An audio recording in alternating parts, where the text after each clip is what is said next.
am so excited to be here with you today. In anticipation of coming, I've been trying to lose 10 pounds all day. Or I guess in Northern Ireland, I've been trying to lose a stone all day. How am I doing? So my name's Jennifer Rawlings, and I've been traveling to war zones for the last 14 years to entertain the troops, telling them jokes. And I've been to 63 countries, including Iraq, Afghanistan, Bosnia. I went to Haiti after the earthquake. And I'm also a mother of 5. Thank you. Now, the number one question people ask me when they find out I'm a mom who travels to war zones is they're like, oh, don't you miss your kids when you travel to war zones? No, I do not. I mean, if I only had one child, I probably wouldn't be so motivated to travel to war zones. But, you know, I have 5, and they will still find you. I remember one time I was running, it was in Iraq, and I was running to jump in a Black Hawk helicopter while being shot at. And my son Noah calls me on the phone, and he says, Mom, Elijah ate all the Cheez-Its. Will you buy more? So, what I've noticed in the 63 countries, meeting thousands of people, different languages, different things, is the world is a mess. And again, as a mother of 5, I know something about messes. And I don't know if you know this, but right now in the United States, we have a really ugly presidential campaign going on. And what I find so interesting is that whether you're a politician or you're speaking about politics or socioeconomic issues or religious issues or sexuality, we are always screaming at each other to get our point across. And when we're screaming at each other to get our point across, what we really want to do is go like this. Or if you've ever tried to scream at a co-worker or your spouse, guess what? If you're screaming at them, they're going to give you another nonverbal cue to tell you to shut up. And what I want to say today is that there is another way. There is another way to get people, to get your point across, because it's okay that we disagree. Because isn't what we really want to do? Don't we want to find a way to complete that business deal, to have peace with our family and our in-laws and our friends? It's not that we have to get them to agree, but we have to get them to listen to our point of view.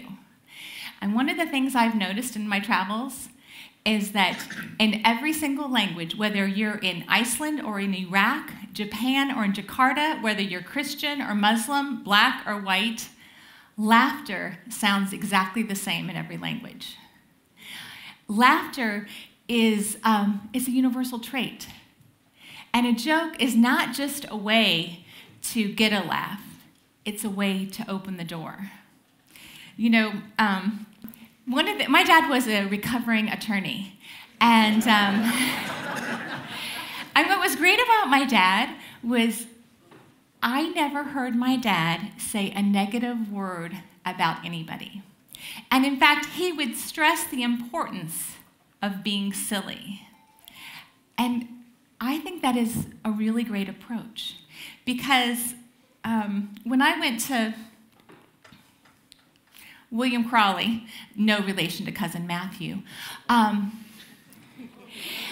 thank you. When I went, so I directed a documentary called Forgotten Voices, Women in Bosnia, that deals with women in the aftermath of war, and it is not a comedy. And one of the things that I've noticed as I've interviewed people for films is that, especially if they've gone through some traumatic times, it's not like you can take a camera and point it on them and say, oh, please tell me about your sad and tragic stories of what it's like to live through a war. You can't do that. What you have to do is you have to find common ground. And so my very first question to people would always be, tell me about your happiest moment. And as they would tell me about their happiest moment in life, they would relax. They would breathe slower, and they would start to listen, and then they would start to share, and then we'd have a common ground. One of the women I interviewed in Bosnia, her name was Emma, and when she came and arrived, I told her a joke, we had some coffee, we shared a few laughs, and then she started telling me about what it was like to live through the war in Bosnia. and how many of the times women would do the jobs that were normally that of a man, including using a gun, Emma said. And I asked Emma, did you ever use a gun? And she looked at me and she said, yeah. During the war, I learned how to use a gun real well. When my dad would leave the house, he would leave me a gun with 3 bullets in it.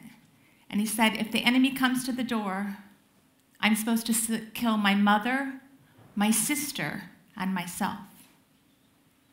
Emma continued and said, but I'd lay awake at night and worry. Who to kill first? Is it worse to have my mother see my sister die, or to have my sister see my mother die? And what if I make a mistake?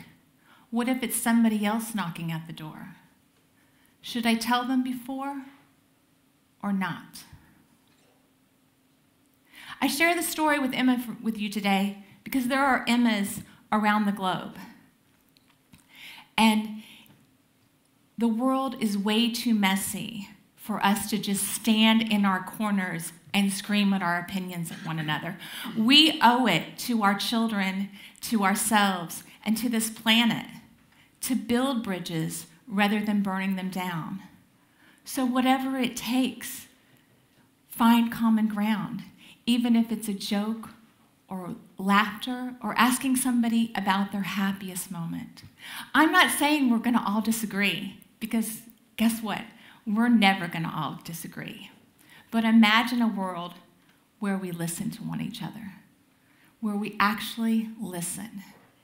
And if you can get somebody to laugh, you can get somebody to listen. And if we can listen to one another, wow, what an incredible world it can be. Thank you very much. I'm Jennifer Rawlings.